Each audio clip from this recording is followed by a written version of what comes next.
भद्रं कर्णेभिः शृणुयामदेवाः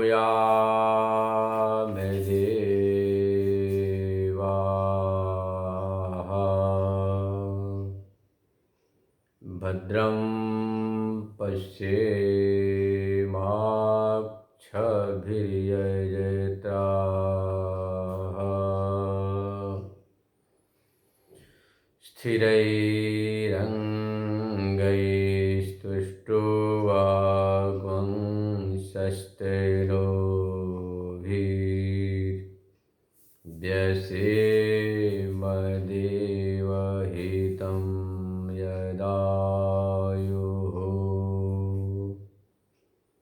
स्वस्ति न इन्द्रो वृद्धश्रवाः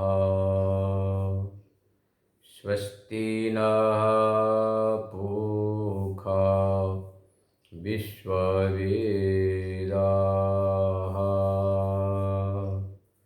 स्वस्ति नस्तार्क्ष्यो अरिष्टनेमिः स्वस्ति नो बृहस्पतिर्दधातु ॐ शान्तिः शान्तिः शान्तिः। आइए हम सभी लोग अथर्ववेदीय मांडुक्योपनिषद का स्वाध्याय प्रवचन कर रहे हैं। आज द्वितीय प्रकरण वैतथ्य प्रकरण प्रारंभ होता है। पहले उच्चारण वैतथ्यं सर्वभावानां स्वप्न आहुर्मनीषिणः अन्तस्थानात्तु भावानां संवृत्तत्वेन हेतुना वैतथ्यं सर्वभावानां स्वप्ने आहुर्मनीषिणः अन्तस्थानात्तु भावानां संवृत्तत्वेन हेतुना। गौड़पादाचार्य जी अब यहाँ पर जो पहले बात आगम प्रकरण में श्रुति वाक्यों से बताई गई थी कि द्वैत मिथ्या है, उसी को युक्तियों से तर्क के द्वारा समझा रहे हैं। जितने भाव पदार्थें सब वैतथ्यम मिथ्या है, या भाव का अर्थ भाव लेना, दोनों सर्वभावानाम जितने भाव पदार्थ हैं, जितने भी हैं, जो भी कुछ है, वे कैसे स्वप्न के समान स्वप्नवत मिथ्या है। अंतस्थानात् भावानाम, अंतस्थानत्व हेतु दिया, दूसरा हेतु समृतत्वेन। समृत काल संकुचित संकीर्ण स्थान होने से मिथ्या। इसका विस्तार स्वयं भाष्य में आ रहा। जब आप सपना देखते हैं तो सपने में आप हाथी को देखते, हिमालय पर पर्वतारोहण कर रहे होते हैं, गंगा नदी में डुबकी लगा रहे हैं, गंगा में डुबकी लगा रहे हैं। वैसे भी आज गंगा दशहरा का पावन पर्व है, तो गंगा में आप डुबकी लगा रहे होते, गंगा की आरती पूजा कर रहे होते हैं, पर जागने के बाद आप बंद कमरे में बिस्तर पड़े होते हैं, तो आपके शरीर के अंदर जो एक हीता नाम की नाड़ी है। वेदांत में पूरी तत्ति नाड़ी कहते हैं। न्याय दर्शन में हीता नाम की नाड़ी की चर्चा आती है। अस्तु, कुछ भी हो, इतना सिद्ध है कि जागृत अवस्था बोलते हैं इंद्रिय अर्थोपलब्धि जागरणम। आप अपने इंद्रियों से विषयों को उपलब्ध करते हैं, साक्षात्कार करते हैं, उसका नाम है जागरण, जागृत अवस्था। जो हमारी इंद्रियां, आँख हैं जिससे रूप दिखाई पड़ता, कान शब्दों को सुनते, जीभ से स्वाद व स्वादों का विवेक होता, नाक से गंध ग्रहण, त्वचा से स्पर्श, ये शैत्य है या उष्ण है। तो यह जो ज्ञानेंद्रियां हैं, इनसे पदार्थों की उपलब्धि, कर्मेंद्रियों का ही पैर से चल रहा है, हाथ का लेन देन है, वाक से शब्दोच्चारण है, पायुपाल से मरुत्सर्ग मूत्रोत्सर्ग। ये जो कर इंद्रियों के द्वारा बाह्य अर्थ मतलब पदार्थों की उपलब्धि को हम जागरण कहते हैं। इंद्रिय अर्थोपलब्धि जागरणम। जो यहाँ पर आप मनचाहे अपने विषय को, पदार्थ को अनुभूत नहीं कर पाते हैं, उपलब्ध नहीं कर पाते हैं, या आप असमर्थ हैं या मर्यादा, दोनों बातें हैं। कई बार आप समर्थ तो हैं पर ऐसी कुछ व्यवहारिक मर्यादाएं हैं, पारिवारिक मर्यादा है, सामाजिक मर्यादा है, धार्मिक मर्यादा है, एक देश क्षेत्र काल की मर्यादा है, तमाम मर्यादा हैं। तो मर्यादाओं के कारण यदि आप आत्मसात जागृत अवस्था में जिन पदार्थों का नहीं कर पाते हैं, आप उन्हीं पदार्थों को स्वप्नावस्था में मनोव्यापार पूर्वक, तो जागृत अवस्था में तो इंद्रियों के साथ मन होता है, या यूँ कहो तो इंद्रियारूढ़ जो मन होता है तभी जा करके बाह्य पदार्थों का अनुभव होता है। क्योंकि ये बात अनुभूत है, प्रत्येक प्राणी का अनुभव है कि अन्यत्र बना भुवम ना दृष्टम, अन्यत्र बना भुवम ना श्रोतम अश्रोषम। मेरा मन कहीं और था, मैं देख नहीं पाया, मेरा मन कहीं और था, मैं सुन नहीं पाया। ऐसी अनुभूति सुनने में, देखने में आती है, आए दिन आती है सभी के जीवन। आप जा रहे होते हैं कहीं और पग आपका बहुत आगे बढ़ जाता, फिर लौटने के भाई तो पीछे रह गया। अरे कैसे आए तो उसी रास्ते से, परंतु मन कहीं और था, पीछे हो ताने बोने में मन लगा हुआ था, तो मैं जो है ना पीछे से आने पर भी पीछे जिससे मिलना तो उसको मिल नहीं पाया, फिर लौटते हैं आप। तो जागृत अवस्था में इंद्रियारूढ़ जब मन होता है तभी जाकर ठीक से विषय का अनुभव होता है। पर मन बिना इंद्रियों के भी सुख दुख का अनुभव करता, आँख बंद है, कान बंद है, बैठे हैं, सोए हैं, फिर भी आप अपने मन से कुछ एक पुरानी बातों को स्मरण करके बड़े जोर से खिलखिलाकर हंस पड़ते हैं। कुछ द्वेषात्मक बातों की स्मृति आने के बाद आप दुखी हो जाते हैं।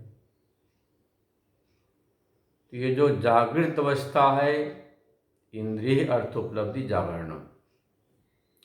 स्वप्नावस्था में यही जो मन है आपका, जैसे कि पुराने जमाने में एक लेखनी, इसको आप पेन कहते, कलम कहते हैं, तो उसके दो ढक्कन होते थे, आप इस तरह खोलते थे, बंद करते थे। तो जैसे उस लेखनी का जो ज्वाइंट होता है, ऐसे ही जो हमारा मन है, पूरी तत्व नाम की जो नाड़ी है, या हीता नाम की जो नाड़ी है, उस नाड़ी के जब मध्य में प्रविष्ट होता है तब जाकर के मन व्यापार करने से स्वप्नावस्था में स्वाप्निक पदार्थों का अनुभव होता है। तो उस समय सपना देखते हैं शरीर के भीतर, छोटी सी नाड़ी के भीतर आपका मन होता है। वही मन जब पूरा पृष्ठ हो जाए नाड़ी में, पूरी तति में सुषुप्ति अवस्था आती है, मन अविद्या में फिर विलय हो जाता है। मन का अविद्या में नाश नहीं, विलय होता है। जिस प्रकार गंगा जी में कोई घड़ा, कोई लोटा, कोई बर्तन रख दी जाए और प्रातःकाल निकाल लो, वैसे ही उसमें विलय होता है, सुप्ति अवस्था आती है। तो स्वप्नावस्था की चर्चा रहेगी। जैसे स्वप्नावस्था में आप छोटी सी नाड़ी के मध्य में आपका मन होता है और मनोव्यापार पूर्वक साक्षी से भाषित होकर सपने को आप देखते हैं। तो जो आप जिन सपनों को आप देखते हैं, अनुभव करते हैं, वे स्वाप्निक पदार्थ, इतनी छोटी सी नाड़ी में हाथी का होना, हिमालय का की सत्ता होना, नदी का प्रपात होना असंभव है। फिर भी आप रात को बंद कमरे में सो करके तमाम प्रकार के सपना को देखते हैं, जैसा कि आप जागृत अवस्था में देखते थे। तो जैसे कि वह सपना मिथ्या है, जगने के बाद कहीं कुछ नहीं। कितने संकुचित संकीर्ण स्थान में हाथी का होना, हिमालय का होना, ये संभव नहीं है, संभव है, फिर भी आप देखते।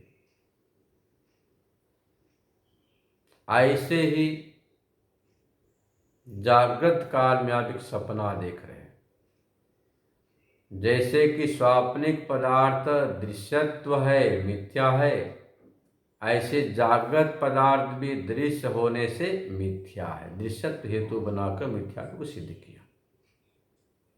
इतना अंतर है कि स्वाप्निक पदार्थ में अंतस्थत्व है, समृतत्व का अंतर है। अर्थ क्रिया कारिता दोनों में अपनी जगह है, दोनों अपनी जगह है। अर्थ क्रिया कारिता बोलते हैं सप्रयोजनता को। भूख लगी तो सपने के भोजन से पेट भरता है स्वप्नावस्था में। जागृत कालीन जो पेट भरा है, खट्टी डकार आ रही, उससे काम सपने में नहीं चलता है। और सपने के पदार्थ जागृत में काम नहीं आते, जागृत के सपने में नहीं आते। तो दोनों में अपनी जगह अर्थ क्रिया कारिता है। अर्थ क्रिया कारित्व तो बोलते हैं प्रयोजन की सिद्धि।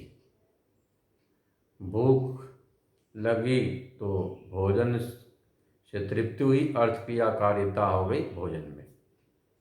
प्यास लगी, आपने पानी पी लिया, प्यास बुझ गई, तो पानी में अर्थ क्रिया कारिता, आपके प्रयोजन की सिद्धि हो गई पानी से। तो दोनों में अर्थ क्रिया कारिता सप्रयोजनता तो है, पर अपनी जगह है।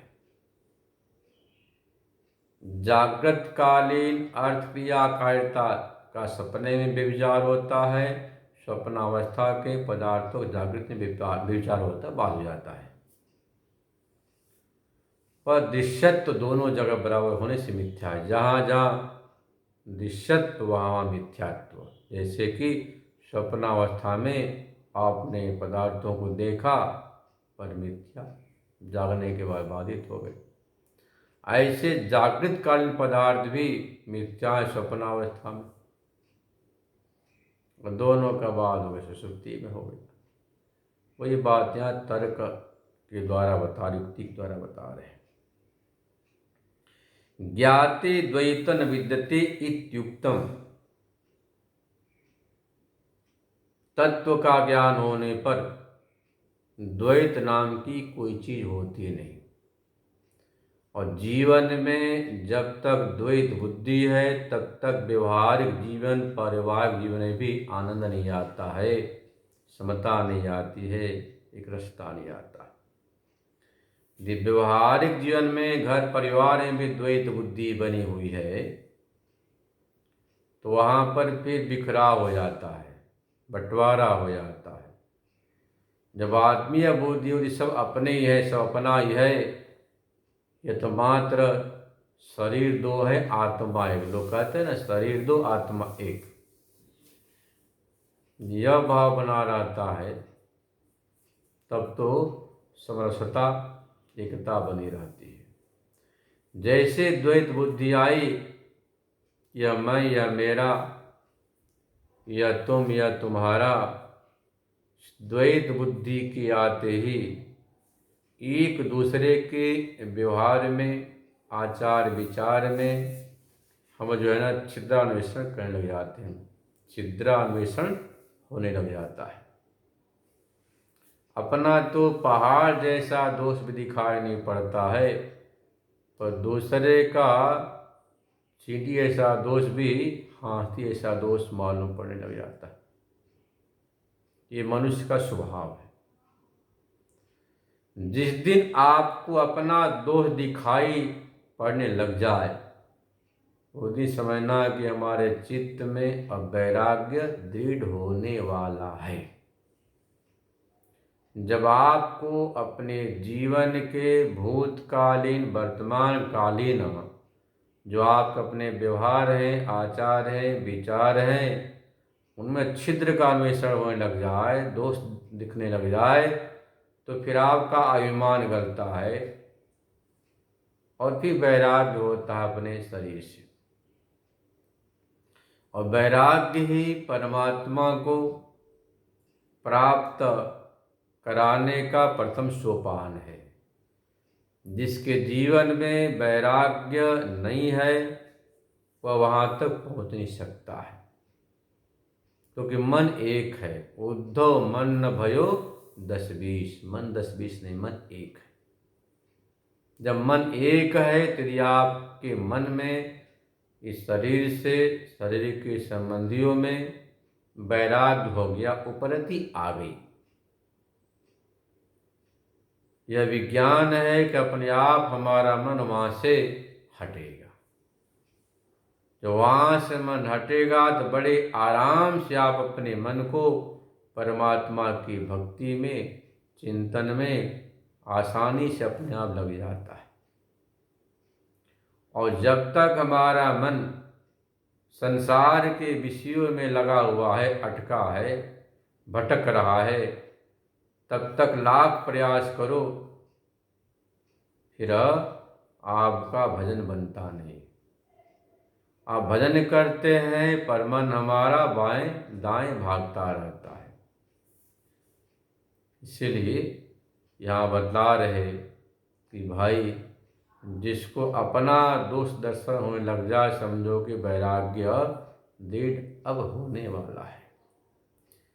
तो कहते हैं कि तत्व का बोध होने के बाद द्वैतम न स्यात्, द्वैत न विद्यते, द्वैत अब मौजूद। देखो विद्यते में क्या है, या का बिरतु वर्तने धातु है। तो तत्व का बोध हो गया, स्वरूप का बोध हो गया, तो द्वैत नाम का जो चीज है वह नहीं रहता, उसकी सत्ता नहीं रहती। द्वैत भले व्यवहारिकत्व मौजूद हो, उससे कोई क्षति नहीं। और जिस द्वैत को आप पारमार्थिक मानते थे, उस पारमार्थिकत्व का जो ज्ञान होने के पहले पारमार्थिक बुद्धि थी, कि वास्तविक बुद्धि थी कि सच्चा संसार है। तो संसार में सत्यत्व बुद्धि थी, उस पारमार्थिक सत्यत्व बुद्धि का बाद हो जाता है। व्यवहारिक सत्यत्व बुद्धि यदि हो तो कोई क्षति नहीं। व्यवहारिक सत्यत्व बुद्धि यदि बनी रहे तो कोई फर्क नहीं पड़ता है, पर जो पारमार्थिक सत्यत्व बुद्धि थी उसका बाद हो जाता है। फिर आप क्या कहते हैं, संसार ऐसे ही है, काम चलाऊ है। जिस प्रकार आप एक लंबी यात्रा करते हैं, 1 महीने की यात्रा है, अब 1 मास के लिए आपने तीर्थ यात्रा के लिए ट्रेन को बुक किया, आरक्षित किया सीट को, तो उस आरक्षण में अच्छे बुरे दोनों लोग मिलते हैं, पर आपको विक्षेप नहीं होता है, क्योंकि पता है 1 महीने के बाद दोबारा तो अपने घर, हम अपने घर, बात खत्म, क्या फर्क पड़ना है। ये तो 1 महीने की यात्रा है। जैसे पुराने जमाने की कहावत थी, रात गई बात गई। ये रात गई बात गई बड़ा भारी महामंत्र था पुरखों का। रात गई बात गई, इस मंत्र के भूलने से घर घर में झगड़े हो रहे हैं, घर घर में विक्षेप हो रहे हैं, सास बहू के झगड़े बढ़ रहे हैं, माँ बेटी बेटा के झगड़े बढ़ रहे हैं। पहले क्या था, कुछ खटपट हुआ, अरे भाई सो जाओ, रात गई बात गई, सुबह विचार करेंगे, कल देखेंगे। हमारे शरीर में 3 जो गुण हैं, सत्व रजस तमस, इनका उद्भव और अपव्यय होता है। रजोगुण के साथ जब तमोगुण बढ़ जाता है, सत्वगुण जब दुर्बल हो जाता है, तो खटपट शुरू हो जाता है। जैसे प्रातः काल हुआ, संध्या बंदन स्नान किया, सत्वगुण बढ़ गया, अपने आप मन शांत निर्मल हो जाता है, क्योंकि नियम है कारणाभावे कार्याभाव। जो खटपट का, मतभेद का, झगड़े का जो जड़ था, रज के साथ तमोगुण का बढ़ना, जब तमो बुद्धि में तमोगुण जब बढ़ता है, तो फिर निद्रा, कलह, मतभेद, झगड़े होते, व्यसन होते, दुराचार होते, अनाचार होते। रजोगुण के बढ़ने से क्रियाशीलता प्रवृत्ति होती है, सत्वगुण के बढ़ने से भजन ध्यान चिंतन शांत आनंद की अनुभूति होती। यह जो कहावत थी कि रात गई बात गई, तो यश कहावत से शांति होती थी, कलह नहीं होते थे, जहाँ की बात वही शांति। अब तो तिल को ताल बनाने में सब लगे हुए हैं। जरा सा मतभेद हुआ, फोन खड़काया मायके, वहाँ से भाई को, उसने इधर फोन किया, बात बढ़ती जाती। तो देखो नारायण, ये जो द्वैत बुद्धि है, वही समस्याओं का जड़ है, मूल है, कारण।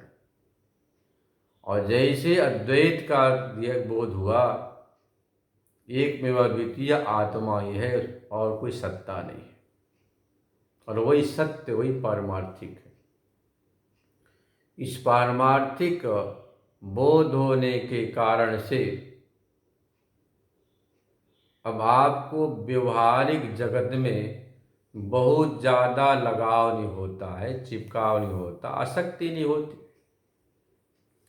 जैसे 1 महीने की यात्रा थी, सारा तमाम व्यवहार करते हैं, तमाम व्यवहार करते हुए भी आपके मन में आसक्ति नहीं होती, बस चलो महीने भर की बात है, तो अपने अपने घर जाना। ऐसे यहाँ पर निश्चय हो गया कि भाई पारमार्थिक सत्य तो एक आत्मा ही है, यह तो मात्र व्यवहारिक जीवन है, कुछ समय के लिए, 100 वर्ष के लिए। कोई भरोसा नहीं 100 वर्ष पूरा आपको मिले। तो हमारे जीवन में अद्वैत को जितना जगह मिलेगा, अद्वैत जितना विकसित होगा, उतनी शांति बढ़ती जाएगी। जैसे कि आपकी आत्मीयता अपने परिवार में है तो वहाँ तक आप हर प्रकार के चीज़ों को सहन करते हैं कि अपना ही तो परिवार, अपने ही तो लोग हैं। और बुद्धि बढ़ी कि सब समाज मेरा है, देश हमारा है, राष्ट्र विश्व हमारा है, तो वहाँ तक आत्मीयता बढ़ जाती। तो आपको हलचल नहीं होता, शांति नहीं होती। तो धीरे धीरे जब आप अपनी सीमित अहंता से अपने को उठा करके, यूँ समझो कि अपनी सीमित अहंता का विकास करते हैं, बढ़ाते हैं। या पिपलिका चंडालेभ्य अहमेव, चींटी से लेकर चंडाल तक ब्रह्मा पर्यंत सब कुछ मैं ही हूँ। जितना भी दिखाई दे रहा ब्रह्मांड, ये सारा का सारा जो ब्रह्मांड है, यह ब्रह्मांड एक मैं ही हूँ। मुझसे बाहर कोई चीज़ है ही नहीं। जब आप यह निश्चय कर लेते हैं मुझसे बाहर कोई चीज़ है ही नहीं, तो फिर आपको परम आनंद का अनुभव होता है। क्योंकि प्रत्येक प्राणी यही चाहता है कि जीवन में परम आनंद, परम शांति, परम सुख की प्राप्ति हो, दुख हो ही न। माँ कश्चित् दुख भाग भवेत्, किसी को दुख न हो। क्योंकि संसार आपका प्रतिबिंब है। यदि आपकी भावना है किसी को दुख न हो, किसी को कष्ट न हो, किसी को पीड़ा न हो, तो निश्चित इस सद्भावना से आपको भी दुख पीड़ा नहीं हो। उपनिषदों में आपने मंत्र सुना होगा बार बार, सर्वात्म भाव होने के बाद सही प्राणी उस उपासक के शुभ का चिंतन करते हैं, ये मेरा आश्रय है। जो व्यक्ति चिटियों को आटा डालता है, कुत्तों को रोटी खिलाता है, गौ को ग्रास निकालता है, अतिथि को भोजन देता है, इन सब को करने के बाद तब जाकर भोजन करता है, तो चाहे चिड़िया हो, पक्षी हो, चींटी हो, कुत्ता हो, बिल्ली हो, सभी प्राणी मन से संकल्प करते हैं कि इसका कल्याण हो, भला हो, मंगल हो। तो उन प्राणियों के संकल्प से, शिव मंगल कामना से आपके आयु वृद्धि होती है, जीवन में शांति रहती है। ये बात उपनिषद में बार बार आती है उपासना के प्रसंग में। ऐसे यहाँ पर जितना सर्वात्म भाव का विकास करेंगे उतना ही आपको आनंद का अनुभव होगा। एकमेवा द्वितीयम इत्यादि श्रुतिभ्य, एक में द्वितीय आत्मा है, ये बात श्रुतियों के द्वारा समझाई गई। आगम मात्रम तत्, आगम की बात ये थी। तत्रोपत्यापि द्वैतस्य वैतथ्यम शक्यते अवधारयितुम इति द्वितीयं प्रकरणम आरभ्यते वैतथ्यम इत्यादिना। उपत्ति मतलब तर्क के द्वारा, युक्ति के द्वारा भी द्वैत को हम मिथ्या सिद्ध कर सकते हैं। इसके लिए द्वितीय प्रकरण आरंभ किया जाता है। व्यथस्य भाव वैतथ्यम, वितथ के भाव को वैतथ्य बोलते हैं, मतलब असत्यम इत्यर्थ, असत्य। कस्य, कौन सा सत्य? सर्वेषां बाह्यात्मिकानां भावानां पदार्थानां स्वप्ने उपलभ्यमानानां, जो बाह्य पदार्थ हैं और आध्यात्मिक जो आपके अंदर जो दिखाई दे रहा स्वप्नावस्था में या जागृत अवस्था में जो आपकी मानसिक काल्पनिक चीज़ें हैं, वे सब कैसे हैं? कहते हैं कि स्वप्न ब्रह्माना मिथ्या है। आहु कहते हैं, कथयंती मनीषिण प्रमाण कुशला, ऐसे वैसे नहीं, बड़े बड़े प्रमाणिक व्यक्ति इस बात को कहा करते हैं। वैतथ्य हेतु माह वे तथ्य में हेतु को बदला रहे हैं। अंतस्थाना अंतः शरीरस्य मध्ये स्थानानामेषां तत्र भाव उपलभ्यन्ते प्रवतस्त्या हस्त्यादयो न वै शरीरात् तस्मात् वेता भवितुमर्हन्ति। भाष्यकार भगवान कहते हैं कि रात को सोने के बाद शरीर के भीतर, शरीर के मध्य सीता नाम की नाड़ी, पुरतत नाम की नाड़ी में जब मनिराम होता है, उस समय आप मनोव्यापार पूर्वक सपना देखते हैं। क्या क्या? हाथी, पर्वतारोहण। इसलिए मिथ्या है। छोटी सी नाड़ी में इतना बड़ा महान पर्वत हिमालय का दर्शन, जल का प्रपात, गंगा की उत्तुंग तरंगे संभव नहीं। बाप को कि बाहर जाकर देख कर आए तो भी संभव नहीं। आप मुंबई सो रहे हो, वह सपना देख रहे हिमालय। यदि आपको महाराज हम जाएंगे विमान से, तो विमान से भी जाओगे, देखोगे, आओगे तो भी व्यवस्था नहीं बन पाएगी। आप घंटे भर में देख कर सपने वापस आ जाते हैं। विमान पर आरूढ़ होंगे, जाएंगे, देखेंगे, आए, कुछ तो समय लगेगा।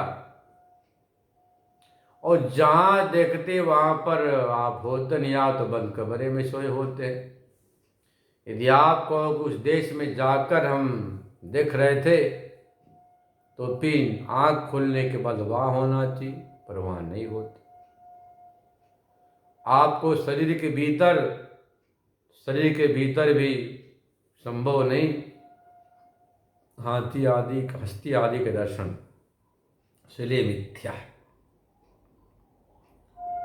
ननु, किसी ने तर्क किया कि ननु अपौरकाद्यन्तः उपलभ्यमानै घटादिवि अनेकांतिको हेतु इत्याशंक्या समतत्वेन हेतुना।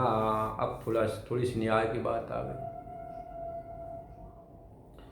कहते अपौरक आदि, अपौरक मतलब कि घर आदि, आपके घर के भीतर घड़ा है, जो आपने हेतु दिया ना, अंतस्थानत्व, यत्र यत्र अंतस्थानत्वम तत्र मिथ्यात्वम, हेतु का विचार हो गया। अनेकांतिक बोलते विचार, विचार बोलते हैं कि साध्य के अभाव वाले में हेतु है, विचार बोलते हैं। अंतस्थानत्व हेतु आपके गृह में है, घट में है, घर के अंदर घड़ा रखा, घड़ा में है, पर घड़ा मिथ्या नहीं। आपने कहा था अंतस्थानत्व मिथ्या है, सपना में तो घट जाएगा, पर घर में भी अंतस्थानत्व हेतु है, पर साध्य मतलब मिथ्यात्व नहीं है, मिथ्यात्व का अभाव है। घड़ा सत्य है जो आप घर में देख रहे हैं। तब कहते ऐसी बात नहीं है। अंत समृत्ति स्थानादिति समृत्व संकीर्ण संकुचित स्थान, इसका तात्पर्य है। अंत स्थान का अर्थ क्या है? संकीर्ण स्थान, संकुचित स्थान। जो आपकी नाड़ी बहुत संकीर्ण, उसमें इतने महान हाथी का आना संभव नहीं, यह तात्पर्य। इसलिए मिथ्यात्व का व्यभिचार नहीं होगा।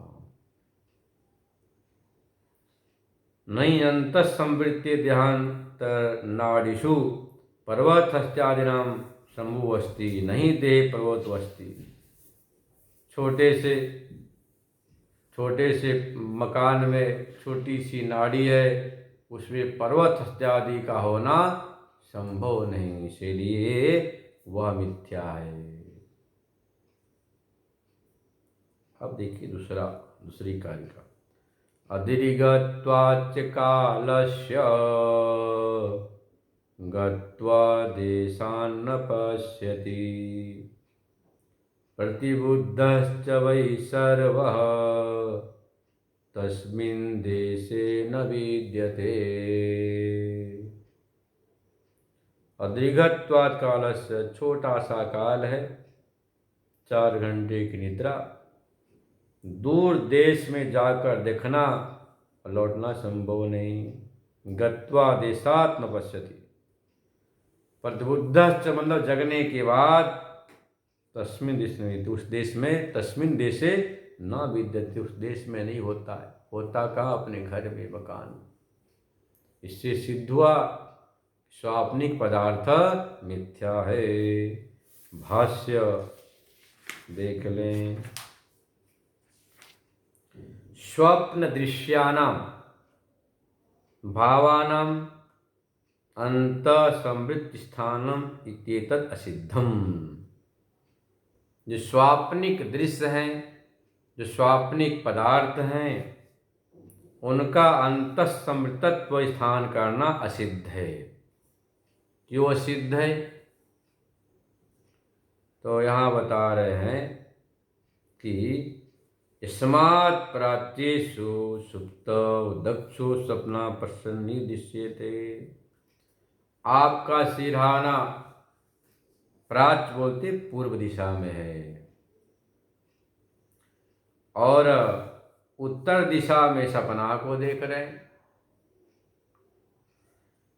प्राच्य सुप्त मतलब पूर्व देश में सोए हैं, पूर्व देश में, सपना उत्तर देश में देख रहे हैं। इत्येतद् आशंका करके बता रहे हैं। नहीं देहाद वही देशांतरम गत्वा स्वप्नान पश्यति। देश से बाहर देशांतर में जाकर सपनों को देखना संभव नहीं है। यस्मात् सुप्त मात्रेव देह देशादियोजन शतांतरीते मास मात्र प्राप्य देशे स्वप्नान पश्यनीय दृश्यते। जिस कारण से नहीं देहात वही देशांतरम गत्वा, देश से बाहर देशांतर में जाकर, शरीर से बाहर देशांतर मतलब हिमालय आदि में जाकर सपनों को देखना संभव नहीं। समा सुप्त मात्रेव सो करके देह देशादियोजन शतांतरीते। आपका शरीर जहाँ पर सोया है उससे सैकड़ों योजन दूर हिमालय है, वहाँ पर मास मात्र प्राप्य देशे, 1 महीने में बड़े मुश्किल से पहुँच पाते हैं, और वहाँ जाकर सपना देखना, रात में लौटना संभव नहीं है। मतलब जिस देश में आप 1 महीने यात्रा करके पहुँच सकते हैं, वह रात भर में जाकर जाना, सपना देखना, लौटना संभव नहीं। मतलब सपना देखते हैं कि क्या सिद्ध हुआ? सपना मिथ्या है, झूठा है। सपनान पश्यते न च तद्देश प्राप्तिरागमनस्य च दीर्घकालोऽस्ति। इतना समय नहीं कि आप जाए वहाँ और सपना देखकर 4 घंटे लौट आए, इसलिए मिथ्या सिद्ध होता है। अतो अदीर्घत्वाच्च कालस्य न स्वप्न दीर्घ देशांतरम गच्छति। इसलिए अदीर्घ मतलब कि थोड़ा सा समय है रात के सपने सोने का, उस स्वप्न दीर्घ देशांतर में जाना संभव नहीं। जहाँ सपना देखते हैं उस देश में रात में जाना, सपना देखना, लौटना संभव नहीं, इसलिए मिथ्या है। किंच और भी प्रतिबुद्धश्च वै सर्व स्वप्न दृक् स्वप्न दर्शन देश में। जब जगता है तो जहाँ पर सपना देखा वहाँ पर उसकी आंखें नहीं खुलती। सपना देखा हिमालय, कहाँ खोले? मुंबई में, हरिद्वार में। ऐसा सबकी ऐसी अनुभूति होती है। यदि च स्वप्ने देशांतरम गच्छेत यस्मिन् देशे स्वप्नान पश्येत तत्रैव प्रतिबुध्येत। जिस सपना में देशांतर जाए तो उसी देश में सपना को देखकर वही जगना चाहिए ना, वह नहीं जगता। जगता जहाँ सोया होता वहाँ पर। न चेतत अस्ति, पर ऐसा होता नहीं है। न चेतत अस्ति। रात्रौ सुप्तो अहनीव भावान् पश्यति बहुभिः संगतो यश्च संगतो भवति तैर्गृह्यते न च गृह्यते गीतच्चे त्वाम् अद्य प्रलब्धवन्तो वयमिति ब्रूयुः।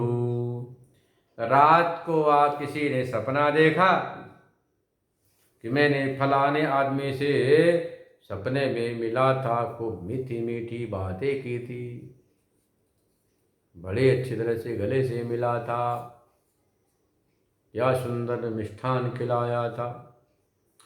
सुबह जगने के बाद उससे नहीं बोलता कि भाई रात को तो सपने में हम दोनों मिले थे, राजभोग का भोग लगाए थे, गंगा डुबकी लगाए थे, गंगा जी की आरती की थी, और गंगा जी को हलवा पूड़ी खीर छोले का भोग लगाया। हम लोगों ने भोग लगाया ना, हलवा पूड़ी खीर परोठा और क्या हो, फल। तो आप सपना में देख कर नहीं बोलते कि ऐसा हुआ, लोग क्या बोल देंगे, इसका दिमाग घूम गया था, सपने की बात बता रहा। तो कहते हैं कि रात्रौ सुप्तो अहनी मतलब दीन में, भावान पश्यति चक्षुषी भ्रमतो, और सबसे जो मिलता है तो तय गृहीत न च गृहीत, पर गृहीत नहीं होता है। चेत्वा मध्य, तुम्हें आज आपको वहाँ पर मिला था रात को, ऐसा ब्रूयु बोलना चाहिए, पर ऐसा कोई नहीं बोलता। इससे सिद्ध होता है कि स्वप्नावस्था के जो पदार्थ हैं ये वास्तव में कैसे हैं, मिथ्या है, न च एतत् अस्ति, ऐसा होता नहीं। तस्मात् न देशांतरम गच्छति स्वप्ने, इससे क्या सिद्ध हुआ, सपने में देशांतर में जाना संभव नहीं है। आप सपना तो देखते हैं कहाँ पर, मुंबई बैठ करके, हरिद्वार में बैठ करके, सपना आपने यहाँ देखा है ना। तो सपना तो आप यहाँ देखते बैठकर, और दृश्य कहाँ का था, हिमालय का, पर्वतारोहण का। तो जो आपने हिमालय का दृश्य देखा, नज़ारा देखा कि हाथी को मैं देख रहा हूँ, सिंह को मैं देख रहा हूँ, गंगा जी में 108 हमने डुबकी लगाते हैं, ये सब शुभ स्वप्न है। यदि आप दिन में सोचे कि भाई आज पवित्र गंगा दशहरा है, गंगा जी में 108 डुबकी लगानी है, पर मैं कैसे लगाऊं, मैं समर्थ हूँ, बीमार हूँ, अशक्त हूँ, या कोरोना काल में जा नहीं सकता हूँ, ऐसा दिन में मनोव्यापार करते सोचते हैं, तो जरूर आप रात में गंगा नहाएंगे, डुबकी लगाएंगे। सपने में चाहे इतनी डुबकी लगा लो, क्या फर्क पड़ना है। तो देखो, जो आपने दिन में सोचा कि हमें गंगा दशहरा के पावन पर्व पर हरिद्वार जाना चाहिए था, गंगा स्नान करना है, डुबकी लगाना है, गंगा मैया को खीर पूड़ी का भोग लगाना है, आरती उतारना है, संतों को भंडारा कराना है, उनसे आशीर्वाद लेना है, उनके आशीर्वाद से सारी बला दूर हो जाएगी। यह बात शास्त्रों में है। जब भगवती धराधाम पर, भगवती गंगा धराधाम पर आने को तैयार हुई, तो भगीरथ से कहा कि बताओ, मैं ब्रह्मांड कटा फोड़ कर आऊंगी, मुझे कौन संभालेगा, मैं तो धरती को विदीर्ण करके पाताल में प्रविष्ट हो जाऊंगी। भगीरथ महाराज ने कहा, मां तुम चिंता मत करो, भगवान शंकर। पुनः 12 वर्ष तक भगीरथ महाराज ने भगवान शंकर को प्रसन्न किया। भगवान शंकर बोले वरदान मांगो, बोले अंतर्यामी प्रभु जानते ही है, तो ब्रह्मांड कटा विदीर्ण करके गंगा जी आने वाले। उन्होंने कहा मेरे वेग को कौन संभालेगा, ऐसा मेरा दुर्धर्ष वेग है। भगवान शंकर ने कहा गंगा को बोल दो आ जाए। अब पुनः गंगा जी की प्रार्थना के मैया चलो, भोले बाबा तैयार है। अच्छी बात है। मैं ब्रह्मांड कटा को चीरते हुई धराधाम पर आऊंगी। तुम्हारे 60,000 जो पूर्वज हैं उनको तो पवित्र करके तार दूंगी, पर कलयुग के प्राणी मुझ में गोता लगाएंगे तो मैं तो अपवित्र हो जाऊंगी, कलुषित हो जाऊंगी। कलयुग के ये जो प्राणी गोत लगाएंगे तो मैं कलुषित हो जाऊंगी, मैं तो पाप में हो जाऊंगा, मेरा पाप का क्षालन कैसे होगा। तब जो है वहाँ उत्तर दिया भगत महाराज ने, ये सा हृदय अगभिद हरि, जिनके हृदय में अगभिद, अग बोलते पाप को दूर करने वाले श्रीहरि भगवान हैं। ऐसे विरक्त सन्यासी महात्मा जब गोता लगाएंगे, क्योंकि उनके हृदय में, शरीर में भगवान का आवेश है। जैसे कोई भूताविष्ट होता है, क्रोधाविष्ट होता है, लोभान मोहान होता है, कुछ दिखता नहीं। ऐसे जब भक्त के हृदय में भगवान होते हैं, वे जब गोता लगाएंगे तो तुम पवित्र हो जाओगी। यह बात जब भगवान ने कही तब गंगा आने को तैयार हुई। और गंगा वहां चली, ब्रह्मांड कटाव को विदीर्ण करती हुई बड़े गर्व से भोले शंकर खड़े हो गए, त्रिशूल लेकर उनकी जटा में घूमती रह गई। फिर बोलते जटा शंकरी, गंगा का नाम क्या हो गया, जटा शंकरी। भरत महाराज ने कहा मैया पधारो बाहर, प्रार्थना किया फिर भोले शंकर से, तो जटा निचोड़ा तो एक धारा इस तरह से नीचे गिरी गंगा जी की। तो देखो जो गंगा मैया, उसमें जब संत महात्मा विरक्त सन्यासी गोते लगाते हैं तो गंगा माँ का भी पाप क्षालित हो जाता है। तो आप क्या करते, गंगा गोता लगा के संतों का, भक्तों का भंडारा करते, दक्षिणा देते हैं, प्रसन्न करते हैं। क्या आपको ठीक से पता है कि एक बोतल शराब कितनी महंगी मिलती, एक जो आप देखते हैं सिनेमा कितने का टिकट है, 300 का, 500 का, कितने पटाखे फोड़ते व्यर्थ का, कितने साजोबाज श्रृंगार में पैसे उड़ाते हैं, उससे क्या मिलना, कुछ नहीं मिलना। यदि आपने भंडारा किया, संत को 500 दक्षिणा दिया, तो उसके हृदय से आशीर्वाद मिलेगा कि कल्याण मस्तु, कल्याण हो, भद्र हो, मंगल हो। उसके आशीर्वाद से आपका कल्याण होगा। तो आप आ नहीं सकते कोरोना काल में, तो आप वहीं से संकल्प करते हे भगवान इस बार मैं गंगा जी जा नहीं पाया, गंगा जी सारा था, निर्जला एकादशी थी। यह जो मन का संकल्प रात को सपने में देखते हैं, इस शुभ स्वप्न से भी अब बड़ा आनंद मिलता है कि मैंने गंगा नहा ली, संतों का दर्शन कर लिया, हाथ से भंडारा जिमाया, दान दिया, सत्कर्म किया, शुभ संकल्प है। और जो प्राकृत प्राणी हैं उनके मन में दिन में संकल्प करता दुनियादारी का, तो सपने में वही दुनियादारी का चीज देखकर फिर जगने के बाद बड़े दुखी होते, हाय मैंने बुरा सपना देखा। अरे जागृत में तुम कौन सा बढ़िया काम कर रहे हो। मैं लोगों को बोलता हूं कि दुनिया में सबसे महानतम काम है वह है सत्संग, शास्त्र श्रवण, भगवान की भक्ति, ईश्वर चिंतन, सत्कर्म, दान पूजक बनना, इससे बड़ा कोई काम तो है नहीं। तो क्या बोलते हैं महाराज, मेरे पास समय नहीं, फुर्सत नहीं, फुर्सत जरूर मिलेगा। यमराज जो डंडे लेकर आएंगे ना तो फुर्सत मिलेगा। फिर जीते जीते नहीं, पर डंडा पड़ने के बाद घर वालों को बोले कि भाई हमारे नाम से जाओ हरिद्वार, भंडारा कर दो, यज्ञ करा दो, दान पुण्य करो, गोदान कर दो तो मेरी सदगति होगी। भागवत कराओ, गीता पाठ कराओ।